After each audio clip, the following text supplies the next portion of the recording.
സ്തോത്രം ചെയ്യുക. കാരണം സാധാരണ ഇങ്ങനെയുള്ള പ്രാർത്ഥനകളൊക്കെ വരുമ്പോൾ അവർ കുടുംബമായി കുഞ്ഞുങ്ങൾക്ക് വേണ്ടി കൊടുക്കുന്ന ഒരു ബ്ലെസ്സിംഗ് ഉണ്ട്, ഒരു അനുഗ്രഹമുണ്ട്. ഹല്ലേലൂയ. എന്നാൽ പലപ്പോഴും ആ ഒരു ഭാഗത്ത് അവർ വേദനിക്കപ്പെട്ടിരിക്കുന്ന ഒരു സിറ്റുവേഷൻ ആണല്ലോ. എങ്കിലും ഭയപ്പെടേണ്ട, അതിനും വചനമുണ്ട്. ശമൂവേൽ പ്രവാചകൻ ഈശായിയുടെ ഭവനത്തിലെത്തി. എന്തിനാ? രണ്ടാമത്തെ രാജസ്ഥാനത്തേക്ക് വരേണ്ടവനെ അന്വേഷിച്ചെത്തിയതാ. അവൻ തന്റെ പുത്രന്മാരും സ്തോത്രം മക്കളെല്ലാരും വിളിച്ചു വരുത്തിയിട്ട് സ്തോത്രം അഭിഷേകം ചെയ്യാനുള്ള ക്രമീകരണത്തിൽ ഇങ്ങനെ ഇരിക്കുക. അന്നേരം പറയുകയാണ് സ്തോത്രം, ഇവരെ ഒന്നും ദൈവം എന്ത് ചെയ്തിട്ടില്ല, കണ്ടിട്ടില്ല, തെരഞ്ഞെടുത്തിട്ടില്ല. ഒരു തെരഞ്ഞെടുപ്പാണ്, ദൈവം തെരഞ്ഞെടുത്തിട്ടില്ല. ഇനി ആരെങ്കിലും നിന്റെ കുടുംബത്തിലുണ്ടോ? അപ്പോൾ ഈശായി പറയുന്നു, ഒരുവനുണ്ട്, പക്ഷെ അവൻ ഇവിടെ ഇല്ല, അവൻ വനാന്തരത്തിലാണ്. അന്നേരം ശമൂവേൽ പറഞ്ഞു, അവനെ വരുത്താതെ ഞാൻ പന്തിയിലിരിക്കത്തില്ല. അത് മനസ്സിലാക്കിയ ദാവീദ് സങ്കീർത്തനങ്ങളുടെ പുസ്തകം 27:10 വായിക്കുമ്പോൾ, എന്റെ ഓർമ്മ ശരിയാകുന്നുവെങ്കിൽ, അവിടെ പറയുന്നു, ഒരു കുടുംബത്തിനകത്ത് അനവധി മക്കൾ ഉണ്ടായിരുന്നിട്ടും തഴയപ്പെട്ടവനായി വനാന്തരത്തിലായിരിക്കുകയാണ്. അവന്റെ അപ്പനും അമ്മയും തഴഞ്ഞു. അപ്പൊ ഞാൻ പറഞ്ഞു വരുന്നത്, നമ്മുടെ കുഞ്ഞുങ്ങൾക്ക് ഈ സമയത്ത് പ്രാർത്ഥിക്കുവാൻ, ബ്ലെസ്സിംഗ് ചെയ്യുവാൻ അവന്റെ അമ്മയും അപ്പനും ഇല്ലെങ്കിൽ മറ്റു ബന്ധുമിത്രാദികളോ ആരും ഇല്ലെങ്കിൽ തന്നെയും ദാവീദ് പറഞ്ഞതെന്ന് കേട്ടെ. എന്താ ദാവീദ് പറഞ്ഞത്? എന്റെ അപ്പനും അമ്മ പോലും എന്നെ എന്ത് ചെയ്തു? ഉപേക്ഷിച്ചിരിക്കുന്നു. മക്കളെ, ആരൊക്കെ നിങ്ങളെ ഉപേക്ഷിച്ചാലും, ദാവീദ് തന്റെ അനുഭവത്തിൽ നിന്ന് പറഞ്ഞതായ ദാവീദിനെ ആരും അറിയിച്ചില്ല. ആമേൻ. എല്ലാരും പറയും പയ്യന്മാർക്കൊക്കെ മറച്ചുകൊണ്ട് മക്കൾക്ക് സ്തോത്രം ഇളയ പൈതനെ സ്നേഹിക്കാൻ അമ്മയില്ല, അവനെ കരുതുവാൻ അപ്പനില്ല, ഇല്ലെങ്കിൽ എന്റെ സഹോദരന്മാരാണ്, അവൻ രക്തബന്ധമാണ് എന്ന് പറഞ്ഞ പോലെ അപ്പനോട് പറയുവാൻ ഇളയ പൈതലിനെ ദാവീദിനെ വിളിച്ചു വരുത്തുന്ന ഇങ്ങനെ ഒരു ആഘോഷം, ഒരു തെരഞ്ഞെടുപ്പ്, രാജസ്ഥാനത്തേക്ക് കൊണ്ടുവരുന്ന ഒരു തെരഞ്ഞെടുപ്പ് നടക്കുകയല്ലേ എന്റെ വീട്ടിനകത്ത്. ഇളയ പൈതലിനെ കൂടി വിളിച്ചു ചേർക്കണം എന്നുള്ള പരിജ്ഞാനം ഒരു വ്യക്തിക്ക് പോലും പറയുവാൻ കഴിഞ്ഞില്ല. കാരണം അവനെ മറന്നു, കഴിവില്ലാത്തവനെന്ന് മറന്നു. അവൻ വെറും കൃഷിക്കാരൻ, അവൻ ആട് മേയ്ക്കട്ടെ, അതിന് പുല്ല് പറിക്കട്ടെ, അവൻ അതിനല്ലാതെ അവനെ മറ്റു ഒന്നിനും കൊള്ളത്തില്ലെന്ന് കുടുംബം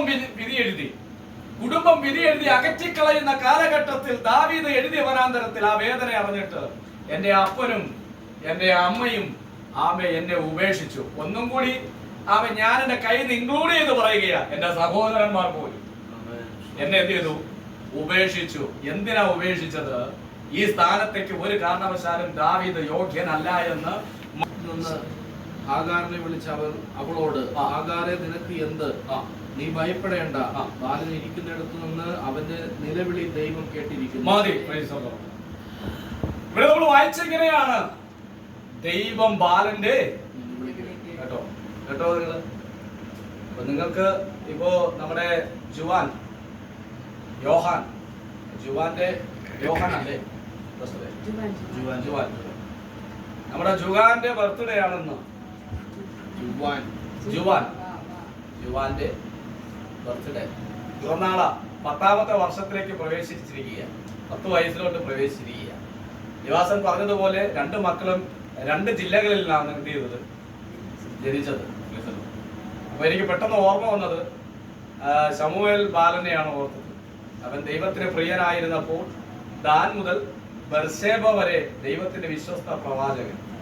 അപ്പൊ കേരളത്തിന്റെ അങ്ങറ്റം മുതൽ ഇങ്ങറ്റം വരെ, എറണാകുളം അവിടെ മുതൽ ഇങ്ങറ്റം വരെ ഒരു വിശ്വസ്തനായി ദൈവം അവരെന്ത് ചെയ്യട്ടെ, മാനിക്കട്ടെ എന്ന് രാത്രികാലം ഞാൻ അനുഗ്രഹിച്ച് പ്രാർത്ഥിക്കുകയാണ്. അപ്പൊ രണ്ടുപേരെയും ഹല്ലേലൂയ, രണ്ടുപേരും 2 സ്ഥലങ്ങളിൽ, 2 കൾച്ചർ, 2 ഭാഷാ രീതികൾ, ആവശ്യം അത് അതിജീവിക്കുവാൻ തക്കവണ്ണം സ്വർഗത്തിൽ ദൈവം തലമുറകളെ മാനിക്കും. അപ്പോൾ ഞാൻ പറഞ്ഞു വന്നത്, ആവശ്യം ബാലന്റെ നിലവിളി യഹോവ കേട്ടു. ഇവിടെ നോക്കി രണ്ടുപേരും ആരുടെ നിലവിളിയാ കേട്ടത്? അപ്പോ വിശക്കുന്നതിന് എനിക്ക് പൊറോട്ട ഇറച്ചി തരണേമെന്ന് അപ്പന്റെ അടുത്തല്ല നിലവിളിക്കേണ്ടത്. അപ്പൻ ചിലപ്പോ കേൾക്കാതെ ഇരിക്കും, പക്ഷേ അപ്പനും അമ്മയും അമ്മാമ്മയെ കേൾക്കാതെ ഇരിക്കുന്ന സ്ഥലത്തും കേൾക്കുന്ന ഒരു ദൈവം ഉണ്ട്. അപ്പോൾ 10 വയസ്സായി, ഇദ്ദേഹത്തിന് എത്ര? 12 വയസ്സ്. ഇവിടെ നമ്മൾ വായിച്ചത് ബാലൻ. നിങ്ങൾ 15 വയസ്സ് വരെ ബാലന്മാര് തന്നെ. അപ്പോ ബാലന്റെ നിലവിളിക്ക് ദൈവം എന്ത് ചെയ്തു? അപ്പോൾ നിങ്ങളുടെ പ്രാർത്ഥനകൾക്ക് ദൈവം ഭയങ്കരമായി ശ്രദ്ധിക്കുമെന്ന. നിങ്ങളുടെ പ്രാർത്ഥനകളെ ദൈവം ഭയങ്കരമായി ശ്രദ്ധിക്കും, നിങ്ങളുടെ നിലവിളികളെ. ഇവിടെ എന്റെ മകനും കേഫെ ഇരിപ്പുണ്ട്, അവനെയും കൂടി ചേർത്താ പറയുന്നത്. ഇവരെല്ലാം ബാലന്മാരാണ്. അപ്പോൾ നിങ്ങളുടെ നിലവിളിക്ക് ഇവിടെ ഹാഗറുണ്ട്. അബ്രഹാമിന്റെ പ്രമാണവുമായിട്ട് അനുസരിച്ചു പോയ മിസ്രൈംകാരത്തിയായ ഹാഗർ ഉണ്ടായിരുന്നു. ഹാഗർ ഉണ്ടായിരുന്നിട്ടും ആ പ്രമാണത്തിനെതിരായിട്ട്, അല്ലെങ്കിൽ ആ പ്രമാണപ്രകാരം അബ്രഹാമിന്റെ യാഗവും അബ്രഹാമിന്റെ പ്രാർത്ഥന കണ്ടിട്ടും ആ ഹാഗറിന്റെ നിലവിളിക്ക് ദൈവം മറുപടി കൊടുത്തില്ല. അവളുടെ തലമുറയ്ക്ക് സ്തോത്രം പ്രമാണവുമായി ബന്ധമില്ലാതെ ഇരിക്കുന്ന കാലഘട്ടത്തിലും അവനെയും വാക്തത്വത്തിലേക്ക് വഴി നടത്തുവാൻ കഴിയേണ്ടതിന് ദൈവം ആ കുഞ്ഞിന്റെ നിലവിളിക്ക് പ്രാധാന്യത കൊടുത്തു. ഹല്ലേലൂയ, ആമേൻ, സ്തോത്രം. അങ്ങനെയാകുന്നുവെങ്കിൽ ആമേൻ, സ്തോത്രം, നിങ്ങളുടെ ഓരോ നിലവിളികൾ നമ്മുടെ മാതാപിതാക്കളുടെ പ്രാർത്ഥനയെക്കാട്ടിയും തലമുറകളുടെ പ്രാർത്ഥന, കുഞ്ഞുങ്ങളുടെ പ്രാർത്ഥനയ്ക്ക് വളരെ പ്രാധാന്യതയുണ്ട്. അതുകൊണ്ടാണ് യേശു കർത്താവിന്റെ സമയത്ത് കുഞ്ഞുങ്ങളെ കൈവച്ച് പ്രാർത്ഥിക്കേണ്ടതിന് കർത്താവിന്റെ അടുക്കിലേക്ക് മാതാപിതാക്കൾ തലമുറകളെ കൊണ്ടുവന്നു. അപ്പോ ശിഷ്യന്മാർക്ക് ആ പരിജ്ഞാനം മനസ്സിലാക്കാതിരുന്നപ്പോ അവരെ തടുത്തു, ഇല്ലേ? തടുത്തു. അപ്പോൾ അവരുടെ ചിന്തയല്ലായിരുന്നു യേശുവിന്റെ ചിന്ത. ശിഷ്യന്മാർ തടുത്ത സ്ഥലത്ത് യേശു ശിഷ്യന്മാരെ നോക്കി പറഞ്ഞു, അവരെ എന്റെ അടുക്കൽ വിടണം, എന്റെ അടുക്കൽ വിടണം. ആമേശ്വത്രം, സ്വർഗരാജ്യം. അപ്പോ ഈ തടുത്തവരെന്തായി? അയ്യേ, തടുക്കുന്ന ദൈവമേ, എനിക്ക് സ്വർഗരാജ്യം നഷ്ടപ്പെടുന്നു, കുഞ്ഞുങ്ങൾക്ക് സ്വർഗരാജ്യം കിട്ടി. അപ്പോൾ ശിഷ്യന്മാരോടും പറയുകയാണ്, നിങ്ങൾ തിരിഞ്ഞ് ആരപ്പുറ വരണം. ശിശുവിനെ പോലെ വന്നില്ല എങ്കിൽ സ്വർഗരാജ്യത്തിന്റെ പടിവാതിക്കൽ കയറത്തില്ല. വയസ്സ് 60 ആകട്ടെ, വയസ്സ് 100 ആകട്ടെ, തിരിഞ്ഞ് നിങ്ങൾ കുഞ്ഞുങ്ങളുടെ അനുഭവത്തിലേക്ക്, കളങ്കമില്ലാത്ത അനുഭവത്തിലേക്ക്, പാപം തൊട്ടും തീണ്ടിയിട്ടില്ലാത്ത ഒരു അനുഭവത്തിലേക്ക് നിങ്ങൾ വരാതെ ഇരിക്കുന്നിടത്തോളം കാലം സ്വർഗരാജ്യത്തിന്റെ പ്രവേശനം നിങ്ങൾക്ക് നിഷേധിക്കപ്പെടുകയാണ്. അതുകൊണ്ട് തടഞ്ഞവരെ പോലും പറയുന്നു, വിടുവീൻ, അസഖ്യപ്പെടുത്തരുത്, അവരെ തടുക്കരുത്, നിത്യതയുടെ രാജ്യം അവർക്കുള്ളതാണ്. നിങ്ങളും മടങ്ങി ശിശുക്കളെ പോലെ വരണം. അപ്പോൾ ശിശുക്കളെ പോലും മിനിസ്ട്രിയിൽ ദൈവം എന്ത് ചെയ്തില്ല? തഴഞ്ഞില്ല. അനേക സ്ഥലങ്ങളിൽ, കൺവെൻഷൻ വേദികളിൽ, സഭാ മീറ്റിങ്ങുകളിൽ, പലവിധമായ ഉപവാസവും പ്രാർത്ഥനയും നടക്കുമ്പോൾ വരുന്ന ദൈവദാസന്മാരായിക്കൊള്ളട്ടെ, ആരൊക്കെ തന്നെ എല്ലാവരും വലിയവർക്ക് ദൂത് പറഞ്ഞു കിട്ടും. കുഞ്ഞുങ്ങളെ കാണാതെ അനുകരിക്കുകയാണ്. സ്വതന്ത്രം കുഞ്ഞുങ്ങൾക്ക് വേണ്ടുന്ന പ്രാർത്ഥന, അല്ലെങ്കിൽ അവർക്ക് വേണ്ടി പ്രത്യേകിച്ച് ഒരു പ്രാർത്ഥന അങ്ങനെയുള്ള ഒരു പരിജ്ഞാനവും ഒരു ബോധവും ആർക്കും വരുന്നില്ല. അതുകൊണ്ട് ഇപ്പൊ ഞങ്ങൾ 2 ദൈവാസന്മാരാണ്. സ്വന്തം നമ്മുടെ ശുശ്രൂഷയിൽ യേശു കുഞ്ഞുങ്ങളെ കണ്ടു എങ്കിൽ നമ്മൾ വലിയവരല്ല, വയറുള്ളവരല്ല കാണേണ്ടത്. 2 കുഞ്ഞുങ്ങളായാലും നമ്മുടെ സഭയിലുള്ള ആ കുഞ്ഞുങ്ങളെ നമ്മൾ കാണണം. അവരെ കാണണം. അവർക്ക് വേണ്ടി കൊടുക്കേണ്ടത് കൊടുക്കണം. കാരണം അവർ കൂടി രാജ്യത്തിന്റെ പ്രവേശനം ആമേശ്വത്രം ഉണ്ടെന്നേ. ഹല്ലേലൂയ. അപ്പോൾ ഇവിടെ ബാലന്റെ നിലവിളി ദൈവം കേട്ടു. അങ്ങനെയാണെങ്കിൽ സങ്കീർത്തനങ്ങളുടെ പുസ്തകം 34-ാം അധ്യായം സ്തോത്രം അതിന്റെ 17-15 ഒന്ന് വായിച്ചേ. യഹോവയുടെ കണ്ണ് നീതിമാന്മാരുടെ മേലും, യഹോവയുടെ കണ്ണ് നീതിമാന്മാരുടെ മേലും, അവന്റെ ചെവി അവരുടെ നിലവിളിക്ക് തുറന്നിരിക്കുന്നു. ഇവിടെ ബാലന്റെ നിലവിളി യഹോവ കേട്ടു. ഇവിടെ പറഞ്ഞ യഹോവയുടെ കണ്ണ് നീതിമാന്മാരുടെ മേലും അവന്റെ ചെവി അവരുടെ നിലവിളിക്ക് യഹോവയുടെ ചെവി എന്ത് ചെയ്തിരിക്കുന്നതാ? തുറന്നിരിക്കുന്നതാ. ഇപ്പൊ നിങ്ങൾ കണ്ടോ, നീതിമാന്മാർ നിലവിളിച്ചു. അവ തുറന്നിരിക്കുക മാത്രമല്ല, അവർ കേട്ടു. സകല കഷ്ടങ്ങളിൽ നിന്നും അവരെ വിടുവിച്ചു. കണ്ടോ, നീതിമാന്മാർ നിലവിളിച്ചു, യഹോവ കേട്ടു. ഇവിടെ കേൾക്കാതെ ഇരുന്നോ? കേൾക്കുന്നവനാണ്. അതുകൊണ്ട് ആ ബൈബിളിൽ മറ്റൊരു ഭാഗത്ത് പറയുന്നു, പ്രവർത്തിക്കാൻ തക്കവണ്ണം അവന്റെ കരം, കേൾക്കാൻ തക്കവണ്ണം. ഓ ഹല്ലേലൂയ! കരം തട്ടി ദൈവത്തെ മാത്രം പ്രതിയാട്ടെ. ആമേൻ. പ്രവർത്തിക്കാൻ അവന്റെ കരം കുറിയിട്ടില്ലെന്നേ. ആമേൻ. കേൾക്കാതെ വണ്ണം ദൈവത്തിന്റെ കാതും മന്ദമായിട്ടില്ല. നമുക്ക് വേണ്ടി 24 hours തുറന്നിരിക്കുന്ന ഒരു ഹല്ലേലൂയ കാതുണ്ട്. 24 മണിക്കൂർ നമ്മുടെ നിലവിളിക്ക് തുറന്നിരിക്കുന്ന ഒരു കാതുണ്ട്. അതുകൊണ്ട് ആമേൻ ഇന്ന് പകൽക്കാലം ആമേൻ 10ാമത്തെ വർഷത്തിലേക്ക് പ്രവേശിച്ചിരിക്കുന്ന ആമേൻ മക്കളോട് എനിക്ക് പറയാനുള്ളത് സ്തോത്രം, ബാലന്റെ നിലവിളി യഹോവ കേട്ടു. അവൻ കേട്ടിട്ട് ദൈവം അവനെ അങ്ങോട്ട് എന്ത് ചെയ്തു? അനുഗ്രഹിച്ചു. ആ വാക്യം ഒന്ന് വായിച്ചെന്ന് നമുക്ക് അവസാനിപ്പിക്കാം. ഉൽപ്പത്തി പുസ്തകം 21:17 അവസാനം. എന്നിട്ട് നിലവിളിച്ചവനോടുള്ള വാഗ്ദത്തത്തെ കുറിച്ച് അവൻ നിലവിളിയുടെ വാക്കുകൾ അടഞ്ഞുപോയ മാതാവിനോട് ദൈവത്തിന്റെ ദൂതൻ പറയുന്നത് എന്താ? ആ അനുഗ്രഹത്തെ കുറിച്ച് ഒന്ന് കേട്ട് ബാലൻ ഇരിക്കുന്നിടത്ത് നിന്ന് ആ. അവന്റെ നിലവിളി ദൈവം കേട്ടിരിക്കുന്നു. നീ ചെന്ന് ബാലനെ താങ്ങി എഴുന്നേൽപ്പിച്ചു കൊടുക്കുക. കണ്ടോ ആ വാക്യം? കളിക്കുകയാണോ? അവിടെ പറയുന്നു ബാലന്റെ നിലവിളി എന്ത് ചെയ്തു? ദൈവം കേട്ടു. ഹാഗറിനോട് വന്ന് പറയുകയാണ്, ബാലൻ ഇരിക്കുന്ന അടുത്തുള്ള നിലവിളിയാണ് ഞാൻ കേട്ടത്. കണ്ടോ? അതുപോലെ നിങ്ങൾ എവിടെ ഇരിക്കുന്നോ അവിടെയുള്ള സകലത് കേൾക്കുകയും കാണുകയും ചെയ്യുന്ന ഒരു ദൈവമുണ്ട് നിങ്ങൾക്ക്. നിങ്ങൾ എവിടെ ചെന്നിരുന്നാലും എന്ത് ചെയ്യുന്നുണ്ട്? അപ്പൊ പറയുന്നു ബാലൻ ഇരിക്കുന്ന ഇടത്തുള്ള നിലവിളി കേട്ടിരിക്കുന്നു. നീ ചെന്ന് എന്ത് ചെയ്യണം? ആ ബാലനെ എഴുന്നേൽപ്പിച്ചു കൊള്ളുക. കണ്ടോ? നിലവിളിച്ചവനോടുള്ള വാക്തത്വം വെളിപ്പെടുന്നുണ്ടോ? ഞാൻ അവനെ എന്ത് ചെയ്യും? വലിയ ഒരു ജാതി. ആരാ? ഇസ്മായേൽ എന്നുള്ള പേര്. അബ്രഹാം ഇസഹാക്ക് എന്നുള്ളത് ദൈവം കൊടുത്ത പേരല്ല, അബ്രഹാം കൊടുത്ത പേരാണ്. എന്നാൽ ഇസ്മായേൽ എന്നുള്ളത് ദൈവം കൊടുത്ത പേരാണ്. സംശയമുണ്ടോ? ഞാൻ അങ്ങ് ഭയങ്കരമായിട്ട് ഈ ദൂത് അങ്ങ് കേട്ടപ്പോ ഞാൻ അങ്ങ് ഒരു വല്ലാത്ത അനുഭവമായി പോയി. ചില പർട്ടിക്കുലർ വിഷയത്തിന്റെ മേൽ ദൈവം ഇടപെടുന്നത്. സ്തോത്രം. ഒന്ന് വായിച്ച്, അവന് ഇസ്മായേൽ എന്ന പേരിടണമെന്ന് ആമേ സ്തോത്രം എപ്പോഴാ പറഞ്ഞെന്നറിയാമോ? സ്തോത്രം അതിന്റെ ആ വാക്യം കൊടുത്ത് വായിക്കും. 16-10 വായിച്ചു. യഹോവയുടെ ദൂതൻ പിന്നെയും അവളോട്, ഞാൻ നിന്റെ സന്തതിയെ ഏറ്റവും വർദ്ധിപ്പിക്കും, അത് എണ്ണിക്കൂടാതെ വണ്ണം പെരുപ്പമുള്ളതായിരിക്കും. നീ ഗർഭിണിയല്ലോ, നീ ഒരു മകനെ പ്രസവിക്കും. യഹോവ നിന്റെ സങ്കടം കേൾക്കൊണ്ട് അവന് ഇസ്മായേൽ എന്ന് പേർ വിളിക്കണം. കണ്ടോ? ആരാ പറഞ്ഞത്? അബ്രഹാമാണോ ഇട്ടത്? അബ്രഹാം പൊക്കി ഒരു തുരുത്തി വെള്ളവും അപ്പവും കൊടുത്ത് എന്ത് ചെയ്തു? മരുഭൂമിയിലേക്ക് പറഞ്ഞയച്ചു വിടുകയാണ് ചെയ്തത്. ആമേൻ സ്തോത്രം. ആ കുഞ്ഞിനെ കുറിച്ചുള്ള ഒരു എന്താ പറയുന്നത് പരിജ്ഞാനവും ഇല്ലാതെ വണ്ണം അവളെ ഇറക്കി വിടുകയായിരുന്നു ചെയ്തത്. എന്നാൽ ദൈവം അവളെ ഓർത്തു, ബാലന്റെ നിലവിളിക്ക് മറുപടി കൊടുത്തു. അവളോട് പറഞ്ഞു, അവനെ ഇസ്മായേൽ എന്ന് പേരിടണം. ചില വാക്തത്വങ്ങളുടെ മേൽ ദൈവം ഇടപെടുന്ന നോക്കുന്നു. ദൈവത്തിന്റെ ഇടപെടൽ അവിടെ ഇനി മനുഷ്യൻ എന്തൊക്കെ ചെയ്യാന്ന് പറഞ്ഞാലും നടക്കത്തില്ല. ചെറിയ നിസാര വിഷയത്തോടു കൂടെയാണ് സാറായിൽ നിന്നും പിണങ്ങി മരിക്കാൻ വേണ്ടി പോയതാ. മരിക്കാൻ പോയ പോക്കിന്റെ മധ്യത്തിൽ നിന്ന് സൂര്യന് പോകുന്ന വഴിയിൽ ഒരു ഉറവയുണ്ടായിരുന്നു. ഉറവയുടെ മധ്യത്തിൽ നിന്നാണ് അവൻ ദൂതൻ ഹാഗറിനെ കണ്ടത്. അതിന്റെ അർത്ഥം അവളെ നശിപ്പിക്കുവാൻ ദൈവത്തിന് ഇഷ്ടമില്ലായിരുന്നു. ഉറവ അർത്ഥം വർധനെ കാണിക്കുകയാണ്, ജീവനെ കാണിക്കുകയാണ്.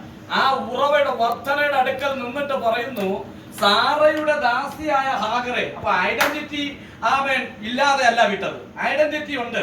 സാറയുടെ തന്നെ ദാസി, നീ മടങ്ങി. ചോദ്യം ഭയങ്കര രസമാണ്. നീ എവിടെ നിന്ന് വന്നു? ഇനി നീ എങ്ങോട്ടാ പോകുന്നത്? വന്നതറിയാം, പോകുന്നത് എങ്ങോട്ടെന്ന് അറിയത്തില്ല. വന്നത് പറഞ്ഞു, ഞാൻ എന്റെ യജമാനത്തിന്റെ അടുക്കൽ നിന്നാണ് വന്നത്. എങ്ങോട്ടാ പോകുന്നത്? I don't know. എങ്ങോട്ട് പോകുന്നെന്ന് എനിക്കറിയത്തില്ല. ആമേൻ. എങ്ങോട്ടും പോകും, കണ്ടെടുത്തെല്ലാം പോകും. ദൈവം പറഞ്ഞു, അങ്ങനെ പോകാനല്ല നിന്നെ വിളിച്ചിരിക്കുന്നത്. നിന്നെ കണ്ടത് ഉറവയുടെ മധ്യത്തിൽ നിന്നാണ്. ആമേൻ സ്തോത്രം. കണ്ടിട്ടുണ്ടെങ്കിൽ നിനക്ക് അവിടെ ഒരു വർധനവ് തരാൻ ആമേൻ ഞാൻ തയ്യാറാണ്. നീ ഇപ്പോ ഗർഭിണിയാണ്, നിനക്കിപ്പം പരിചരണം ആവശ്യമാ. മടങ്ങിച്ചെന്ന് എന്ത് ചെയ്യുക? ആമേൻ നിന്റെ ദാസിയുടെ അടുക്കൽ അടങ്ങിയിരിക്കുക. ചില വാക്തത്വമുള്ള കുഞ്ഞുങ്ങൾ, വാക്തത്വമുള്ളവരൊക്കെ അടങ്ങിയിരിക്കുന്നത് നല്ലതാണ്. ആ വാക്തത്വങ്ങൾ വെളിപ്പെടുന്നവർ അടങ്ങിയിരിക്കുന്നത് നല്ലതാണ്. ആമേൻ സ്തോത്രം. ആ വാക്തത്വം വെളിപ്പെട്ടപ്പോൾ പറയുന്നു, അവൻ വലിയ ഒരു ജാതിയാണ്. പറയുന്നു, കാട്ടുകഴുതയുടെ ശക്തിയുള്ളവൻ. കാട്ടുകഴുത, നമ്മുടെ നാട്ടിലെ കഴുത നിങ്ങൾ കണ്ടിട്ടുണ്ടോ? നാട്ടുകഴുത ആവേശോത്രം മറ്റ് കഴുതയെക്കാട്ടി ഒത്തിരി ഭാരം ചുമക്കുന്നതാണ്. രാജാക്കന്മാർ ഇരുന്നു പോയിട്ടുണ്ട്, പ്രവാചകന്മാർ ഇരുന്ന് പോയിട്ടുണ്ട്. നോർത്തിലോട്ടൊക്കെ പോയി കഴിഞ്ഞാൽ കഴുതയുടെ പുറകിൽ വലിയ വെയിറ്റ് പാണ്ടക്കെട്ടുകൾ കൊണ്ടുവന്ന് നമ്മുടെ ലോറിയിൽ അടിക്കുന്നത് പോലെ, പെട്ടി ഓട്ടോറിക്ഷയിലൊക്കെ സാധനം അടിക്കുന്നത് പോലെ കഴുതയുടെ മേൽ വലിയ ചുമൽ ചുമത്തിക്കൊണ്ട് പോകാറുണ്ട്. അത് നാട്ടുകഴുത. എന്നാൽ കാട്ടുകഴുത എങ്ങനെ ഇരിക്കും? നാട്ടുകഴുതയ്ക്ക് ഇത്രയ്ക്കും ആരോഗ്യമെങ്കിൽ കാട്ടിലെ കഴുതയ്ക്ക് എങ്ങനെ ആരോഗ്യം വരുന്നത്? അതുപോലെ ഇരിക്കുമെന്ന, അത്രയും വില്ലനായി തീരുമെന്ന അവൻ തന്റെ സഹോദരന്മാർക്ക് എല്ലാവർക്കും എന്തായും എതിരെ പാർക്കും. ആ വാക്തത്വമാണ് ഇന്ന് ഇസ്മായിൽ എന്നുള്ള പേരിൽ സ്ഥാപിക്കപ്പെട്ട് വന്നിരിക്കുന്ന മുസ്ലിം കൺട്രികളെല്ലാം, രാജ്യങ്ങളെല്ലാം. ആരും കൂടെ വരാനോ പ്രാർത്ഥിപ്പിക്കാനോ വചനം പറഞ്ഞു തരാനോ പഠിപ്പിക്കുവാനോ നമുക്ക് ഇല്ലെന്നിരുന്നാലും നമുക്ക് ഒരു കർത്താവുണ്ട്. സ്തോത്രം. അതുകൊണ്ട് നിങ്ങൾ ഭയപ്പെട്ടു പോകണ്ട. സ്തോത്രം. നിങ്ങൾക്ക് വേണ്ടി പ്രാർത്ഥിക്കുമ്പോൾ അല്ലെങ്കിൽ ഇന്നത്തെ മെസ്സേജിന് വേണ്ടി എന്നോട് പറഞ്ഞപ്പോൾ പെട്ടെന്ന് എനിക്കൊരു വാക്യം, ഞാൻ ഒത്തിരി വാക്യങ്ങൾ വേഗത്തിൽ ഇങ്ങനെ നോക്കുകയായിരുന്നു. ഒരു വാക്യവും എനിക്ക് തൃപ്തികരമായിട്ട് വരുന്നില്ലായിരുന്നു. അങ്ങനെ എണീക്കുന്ന സമയത്താ പെട്ടെന്ന് എനിക്കൊരു വാക്യം എനിക്ക് കിട്ടിയത്. ആ വാക്യമാണ് ഇന്ന് അല്പസമയം നിങ്ങളോട് പറയുവാൻ ഞാൻ ആഗ്രഹിക്കുന്നത്. നമുക്ക് നോക്കാം. ഉൽപ്പത്തി പുസ്തകം 21-ാം അധ്യായം. ഉൽപ്പത്തി പുസ്തകം 21-ാം അധ്യായം അതിന്റെ 17-ാമത്തെ വാക്യം നമുക്കൊന്ന് നോക്കാം. 21:17. ദൈവം ബാലന്റെ നിലവിളി കേട്ടു. ദൈവത്തിന്റെ ദൂതൻ ആകാശത്ത് നിന്ന് ആഗാറിനെ വിളിച്ച് അവളോട്, ആഗാരെ നിനക്ക് എന്ത്? നീ ഭയപ്പെടേണ്ട. ബാലൻ ഇരിക്കുന്നിടത്ത് നിന്ന് അവന്റെ നിലവിളി ദൈവം കേട്ടിരിക്കുന്നു. ഇവിടെ നമ്മൾ വായിച്ചിങ്ങനെയാണ്, ദൈവം ബാലന്റെ കേട്ടോ കേട്ടോ നിങ്ങള്. അപ്പൊ നിങ്ങൾക്ക് ഇപ്പോ നമ്മുടെ യോഹാൻ അല്ലേ നമ്മുടെ ജുവാന്റെ ബർത്ത്ഡേ ആണെന്ന്. ജുവാന്റെ ബർത്ത്ഡേ പിറന്നാളാ. 10ാമത്തെ വർഷത്തിലേക്ക് പ്രവേശിച്ചിരിക്കുക. 10 വയസ്സിലോട്ട് പ്രവേശിച്ചിരിക്കുക. നിവാസൻ പറഞ്ഞതുപോലെ 2 മക്കളും 2 ജില്ലകളിലാണ് എന്ത് ചെയ്തത്, ജനിച്ചത്. അപ്പൊ എനിക്ക് പെട്ടെന്ന് ഓർമ്മ വന്നത് ശമൂവേൽ ബാലനെയാണ് ഓർത്തത്. അവൻ ദൈവത്തിന് പ്രിയനായിരുന്നപ്പോൾ ദാൻ മുതൽ ബർശേബ വരെ ദൈവത്തിന്റെ വിശ്വസ്ത പ്രവാചകൻ. അപ്പൊ കേരളത്തിന്റെ അങ്ങറ്റം മുതൽ ഇങ്ങറ്റം വരെ, എറണാകുളം അവിടെ മുതൽ ഇങ്ങറ്റം വരെ ഒരു വിശ്വസ്തനായി ദൈവം അവരെ എന്ത് ചെയ്യട്ടെ, മാനിക്കട്ടെ എന്ന് പകൽക്കാലം രാത്രികാലം ഞാൻ അനുഗ്രഹിച്ച് പ്രാർത്ഥിക്കുകയാണ്. അവ രണ്ടുപേരെയും ഹല്ലേലൂയ, രണ്ടുപേരും 2 സ്ഥലങ്ങളിൽ 2 കൾച്ചർ, 2 ഭാഷാ രീതികൾ. അത് അതിജീവിക്കുവാൻ തക്കവണ്ണം സ്വർഗത്തിൽ ദൈവം തലമുറകളെ മാനിക്കും. അപ്പോൾ ഞാൻ പറഞ്ഞു വന്നത് ബാലന്റെ നിലവിളി യഹോവ കേട്ടു. ഇവിടെ നോക്കി 2 പേരും ആരുടെ നിലവിളിയാ കേട്ടത്? അപ്പോ വിശക്കുന്നതിന് എനിക്ക് പൊറോട്ട ഇറച്ചി തരണമേന്ന് അപ്പന്റെ അടുത്തല്ല നിലവിളിക്കേണ്ടത്. അപ്പൻ ചിലപ്പോ കേൾക്കാതെ ഇരിക്കും. പക്ഷേ അപ്പനും അമ്മയും അമ്മാമ്മയെ കേൾക്കാതെ ഇരിക്കുന്ന സ്ഥലത്ത് കേൾക്കുന്ന ഒരു ദൈവം ഉണ്ട്. അപ്പോ 10 വയസ്സായി. ഇദ്ദേഹത്തിന് 12 വയസ്സ്. ഇവിടെ നമ്മൾ വായിച്ചത് ബാലൻ. നിങ്ങൾ 15 വയസ്സ് വരെ ബാലന്മാര് തന്നെ. അപ്പോ ബാലന്റെ നിലവിളിക്ക് ദൈവം എന്ത് ചെയ്തു? അപ്പോൾ നിങ്ങളുടെ പ്രാർത്ഥനകൾക്ക് ദൈവം ഭയങ്കരമായി ശ്രദ്ധിക്കുമെന്ന. നിങ്ങളുടെ പ്രാർത്ഥനകളെ ദൈവം ഭയങ്കരമായി ശ്രദ്ധിക്കും. നിങ്ങളുടെ നിലവിളികളെ. ഇവിടെ എന്റെ മകനും കേഫേ ഇരിപ്പുണ്ട്, അവനെയും കൂടി ചേർത്താ പറയുന്നത്. ഇവരെല്ലാം ബാലന്മാരാണ്. അപ്പോൾ നിങ്ങളുടെ നിലവിളിക്ക് ഇവിടെ ഹാഗറുണ്ട്. അബ്രഹാമിന്റെ പ്രമാണവുമായിട്ട് അനുസരിച്ചു പോയ മിസ്രൈംകാരത്തിയായ ഹാഗർ ഉണ്ടായിരുന്നു. ഹാഗർ ഉണ്ടായിരുന്നിട്ടും ആ പ്രമാണത്തിനെതിരായിട്ട്, അല്ലെങ്കിൽ ആ പ്രമാണപ്രകാരം അബ്രഹാമിന്റെ യാഗവും അബ്രഹാമിന്റെ പ്രാർത്ഥന കണ്ടിട്ടും ആ ഹാഗറിന്റെ നിലവിളിക്ക് ദൈവം മറുപടി കൊടുത്തില്ല. അവരുടെ തലമുറയ്ക്ക് അവരെ തടുക്കരുത്, നിത്യതയുടെ രാജ്യം അവർക്കുള്ളതാണ്. നിങ്ങളും മടങ്ങി ശിശുക്കളെ പോലെ വരണം. അപ്പോൾ ശിശുക്കളെ പോലും മിനിസ്ട്രിയിൽ ദൈവം എന്ത് ചെയ്തില്ല, തഴഞ്ഞില്ല. അനേക സ്ഥലങ്ങളിൽ, കൺവെൻഷൻ വേദികളിൽ, സഭാ മീറ്റിങ്ങുകളിൽ പലവിധമായ ഉപവാസവും പ്രാർത്ഥനയും നടക്കുമ്പോൾ വരുന്ന ദൈവദാസന്മാരായിക്കൊള്ളട്ടെ, ആരൊക്കെ തന്നെ എല്ലാവരും വലിയവർക്ക് ദൂത് പറഞ്ഞു കുഞ്ഞുമാറാകട്ടെ. ആമേൻ പറഞ്ഞേ. ആമേൻ. ഒന്ന് ജീവനുള്ള ആമേൻ പറയാം. അമ്മേ ആമേൻ. യഹോവ തിരുമുഖം നിന്റെ മേൽ ഉയർത്തി നിനക്ക് സമാധാനം നൽകുമാറാകട്ടെ. യഹോവയുടെ തിരുമുഖം നിന്റെ മേൽ ഉയർത്തി നിനക്ക് സമാധാനം. നമ്മൾ നേരത്തെ കേട്ടതല്ല, വിളി കേൾക്കുന്ന ദൈവമാണ്. ഇപ്പോൾ നിങ്ങൾക്ക് വേണ്ടി മുഖം ചലിപ്പിക്കുന്ന ഒരു ദൈവം. ഹല്ലേലൂയ. മുഖം ചലിപ്പിക്കുന്ന ദൈവം. ഹല്ലേലൂയ. ആമേൻ. മക്കളെ എണീറ്റാട്ടെ. Praise the Lord. നമുക്ക് ഈ കുഞ്ഞുങ്ങൾക്ക് വേണ്ടി പ്രാർത്ഥിക്കാം. ഹല്ലേലൂയ. ബ്ലെസ്സിംഗ് ചെയ്ത് പ്രാർത്ഥിക്കാം. ആമേൻ. ഈ രണ്ട് തലമുറകളെയും സ്വർഗ്ഗം മാനിക്കേണ്ടതിനാണ്. യഹോവയുടെ തിരുമുഖം ഇവരുടെ മേൽ പ്രകാശിക്കപ്പെടേണ്ടതിനാണ്. നമ്മൾ അത് സമ്മതിച്ചാണ് ആമേൻ പറഞ്ഞത്. അങ്ങനെ സംഭവിക്കട്ടെ. ആമേൻ. സ്തോത്രം. ഹല്ലേലൂയ. റമന ഹദിരജന ഗടക ശാംഭരീതനാരക ചത്യാന. കുറച്ച് സമയമാണ് നമ്മൾ